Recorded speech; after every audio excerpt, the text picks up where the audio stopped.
Olá, seja muito bem-vindo! Este é o Biotech em Pauta, o seu programa para discutir biotecnologia e ciência de forma geral na quarentena. Eu sou Anderson Freitas, o seu mediador, e hoje é dia de tomar soro do super soldado, é dia de tapar a sua webcam e mutar o seu microfone, porque o tema do nosso programa é biohacking. E, obviamente, todas as polêmicas envolvidas no contexto de biohacking, toda uma história de grandes personalidades e produtos, por vezes, bastante controversos. Mas vamos lá, o tema é biohacking, senhoras e senhores. Então eu queria já começar com o Vitor, que é o nosso especialista convidado para hoje, para explicar pra gente o que é biohacking, de fato. Conta pra gente de onde surgiu isso, de onde vem essa ideia de hackear o corpo humano. Então, eu gostaria de ter uma resposta para essa pergunta também, mas eu dou umas dicas aqui e a gente vai descobrindo o resultado dela também. A primeira vez que eu descobri de biohacking foi quando uma amiga minha me mandou um texto, na verdade um vídeo no YouTube, sobre, como que era? Água térmica para te fazer ficar imortal, sabe? Então, porque a gente vive num mundo onde coaches são reais, então toda essa política de vamos hackear nosso cérebro para ganhar superpoderes ainda é real. Mas isso aí vem de muito antes, né? O elixir da longa vida é promessa antiga. Cara, Basicamente, o pior é que eu parece a conheci transposição um cara... de São Francisco isso aí. O pior é que eu falei com um cara mês passado que ele tava... Aqueles tipo coach quântico, que ele tava explicando a receita de como você fazer o seu corpo desenvolver anticorpos pro Covid com o poder da sua mente. Uau! Isso é biohacking? Se você quiser, você tá totalmente livre pra chamar isso de biohacking, é só você vir na minha frente pra eu dar um bom soco na cara, mas enfim. Tem muita gente... É porque é pseudociência, sabe? É muito daquela coisa de diluir remédio, porque aí a energia do remédio continua lá dentro, e aí você toma ele, e você tem o mesmo efeito por causa do placebo, sabe? Tem muito disso. Mas isso aí é... Pera, isso aí não é placebo homeopático? Já tá misturando com biohacking?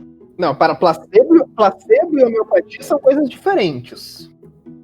Mas basicamente o pessoal fala isso, sabe? De você fazer hacks no seu corpo pra você ter superpoderes do nada, sabe? Sei lá, você belisca o seu dedão e de repente você consegue voar. Umas coisas assim, não sei, nunca olhei direito.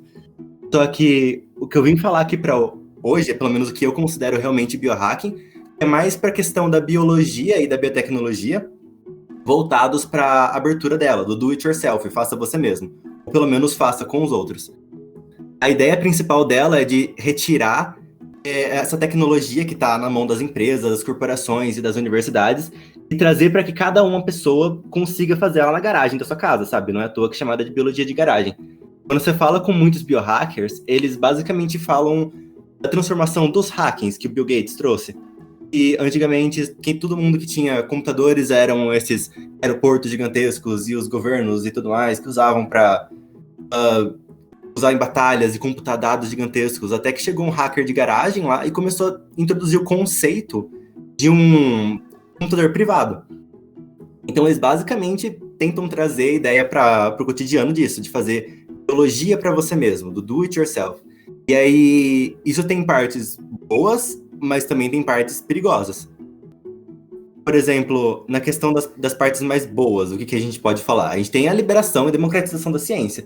Então, principalmente para países como os Estados Unidos, etc., que as grandes farmacêuticas dominam o mercado, tanto que o Remdesivir, que estava surgindo aqui, que é um possível remédio para corona, de repente quadruplicou de preço nas últimas semanas.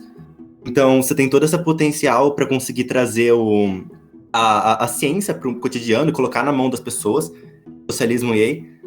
Mas também tem coisas problemáticas, porque eu ainda consegui ferrar o meu primeiro gel de PCR na minha casa, então eu imagino o que uma pessoa com pouco background vai conseguir fazer. Em questão de onde ele surgiu... E tem coisa de validação também, né Vitor? Às vezes a pessoa pode fazer, achar que deu certo e deu completamente errado, porque ela simplesmente não sabe. Tem toda essa questão também. A gente vê... Quando eu tava pesquisando temas pra gente poder falar nesse episódio, eu tentei encontrar coisas que deram errado, mas é muito mais comum você encontrar coisas que simplesmente não deram certo, sabe? A pessoa injeta lá e fica coçando a cabeça, tentando entender o que aconteceu. Qual é a diferença entre dar errado e não dar certo?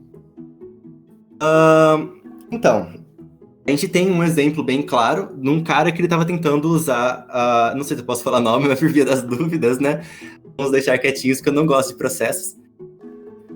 Ele basicamente ele tentou fazer a ideia da miostatina, uma proteína inibitora do crescimento muscular. Então você coloca ela e tecnicamente você consegue fazer com que o gado e os cachorros, se você colocar inibição de miostatina no Google e dar uma olhada, você vai ver uns cachorros que são discípulos do Léo Stronda, sabe? São realmente grotescamente fortes. E aí a ideia dele era de colocar uma oligoproteína que deveria tecnicamente atacar o CRISPR dentro das células dele, cortar o gene dele e conseguir ficar marombadão, assim, sabe? O sonho dos fisiculturistas. Onde que surgiu essa ideia do biohacking? Você perguntou pra mim, né? Sim. Encontrar a pessoa ou o indivíduo que falou eu vou inventar o biohacking é um pouco complicado, porque por um tempo, pelo menos, o pessoal tinha a ideia de que se você fizesse isso, você poderia estar quebrando a lei, né? Porque ela era tão ambígua que você não sabia direito o que ia acontecer. Mas o biohacking em si mesmo e essa explosão de popularidade que está acontecendo agora aconteceu depois da popularização do CRISPR. O CRISPR, hoje em dia, já é notícia velha, né? Todo mundo que entra em biotech, etc., já ouviu falar ou sabe dele. Mas é importante a gente lembrar que quando ele surgiu, ele barateou em 100 vezes e deixou 100 vezes mais rápido para você fazer engenharia genética. Desde que ele surgiu, as pessoas estão... E sem falar da facilidade também, né? Porque antes você tinha uma coisa que era bem difícil de mexer, mas agora você tem uma ferramenta cirúrgica que é barata. Então o pessoal tá realmente entrando com tudo nisso. Senhoras e senhores, biohacking versus biossegurança. Gabriel, por que não é aconselhável tomar shake de CRISPR em casa? Mano. Essa frase é sua, inclusive. Eu tô só lendo o roteiro aqui. Com certeza. Porque, bicho, é isso que muita gente pensa quando você vai falar de biohacking. Assim, um leigo que tá chegando no assunto. Como o Vitor tinha falado, a proposta é você democratizar a ciência. Só que venhamos e convenhamos, tu não vai fazer serotonina com 1 quilo de maisena, um sabonete, uma dose de uma pitada de sal na cozinha da tua casa. Primeiro, você esperar que essa mistura louca dê certo. E segundo, cara, é a cozinha da tua casa. Se não der pra fazer serotonina, você pode usar isso pra fazer aquele chá maravilhoso que elimina 20 quilos de fezes. Sempre pode ser útil. Dislike. Mano, tudo é aprendizado. Tudo é aprendizado. Nada se cria, nada se perde, tudo se transforma. Tudo bem que o Lavoisier nunca falou essa merda, mas tudo bem. Assim, eu prefiro encarar isso como seleção natural. Ela nunca nos deixou na mão, ela continua agindo. É uma boa forma de pensar. Exatamente. Talvez as pessoas elas estão tentando driblar a seleção natural com o biohacking, provavelmente elas devem estar se afundando ainda mais na seleção natural. E, de certa forma, se prejudicando. Ela tá lá casos, batendo palma, bora, continuem. Mas é que isso sempre fascinou o ser humano, né? A ideia de ser o melhor, de ter as melhores coisas, de uma forma fácil, entre aspas, sabe? Por que eu vou querer ter um corpo mais bombadão, treinando, lutando? Se eu posso tomar um shake de CRISPR ali, um Whey Protein Plus, e que eu vou ficar bombadão. O espinafre do Popeye, né?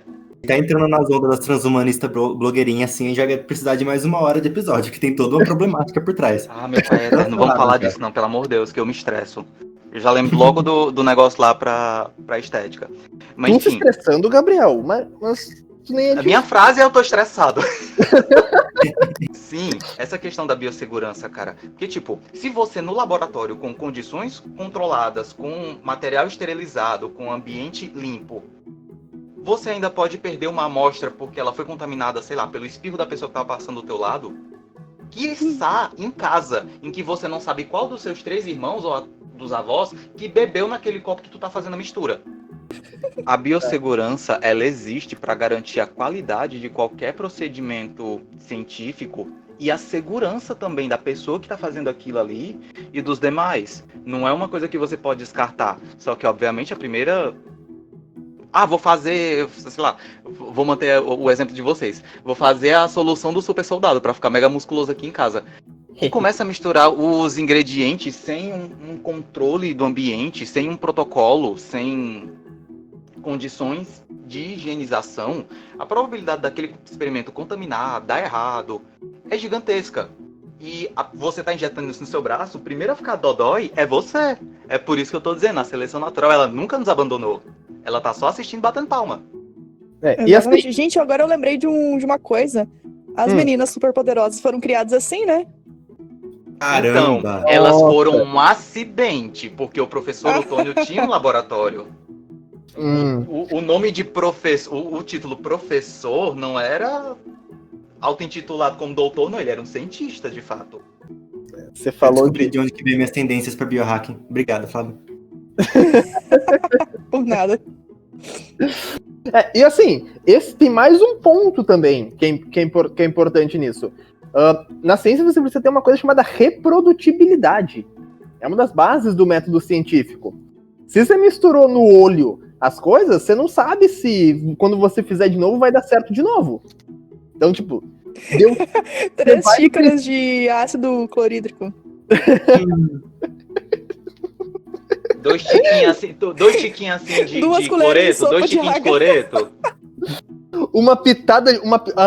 uma pitada de pérolas genial H aqui. Eu tô só me dando flashback daquele episódio que vocês fizeram das peripécias de laboratório. Tô pensando se aquilo acontece na garagem da pessoa. E o pior é que Seria genial, seria perfeito.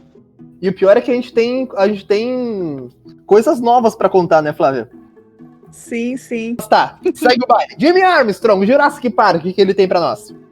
Então, quem fez os títulos do negócio dessa vez fui eu, Gabriel só plagiou só mesmo. Ó a exposição, ó a exposição. Gratuito! Eu adaptei pra ficar melhor, porque você tinha colocado Jurássico Coricó e ninguém entender porra nenhuma. Mas enfim, pela 8ª vez. Jurássico Coricó. Por que eu coloquei esse nome? Na verdade, ele tá copiado de um vídeo que tem no YouTube que eu achei muito legal. E a ideia do Jimmy, ele não é realmente fazer um dinossauro, porque depois de milênios, o DNA é totalmente degradado, não importa o quão preservada a estação ele esteja. Então, nem que se você conseguisse fazer aquele milagre que eles encontram no Jurassic Park de um mosquito que bebeu o sangue do dinossauro, você não ia conseguir fazer, porque não tem mais nada lá, gente. Tem só uma poeira lá, carbono. E pra gente reconstruir o dinossauro, a gente teria que fazer engenharia reversa. Então, o que eles fizeram foram pegar os descendentes deles, o descendente mais próximo é a nossa maravilhosa querida galinha, pra fazer engenharia reversa e transformar ela num meio dinossauro, sabe? Então, a ideia, por enquanto não é de fazer tipo um Tiranossauro Rex, assim, na garagem da sua casa e tacar ele no meio de Nova York, mas... No quintal. T-Rex dentro do galinheiro. Nossa, dava um nome maravilhoso pra um filme de terror trash de baixo orçamento. Meio de comédia. Seria uma assim, cena fantástica, tipo aquela cena do Jurassic Park 2, que vem o Tiranossauro no meio de Nova York, pam, pam. Imagina isso, aquela tensão, aí do nada, ao invés de Eu um gosto de dinossauro, efeitos sonoros,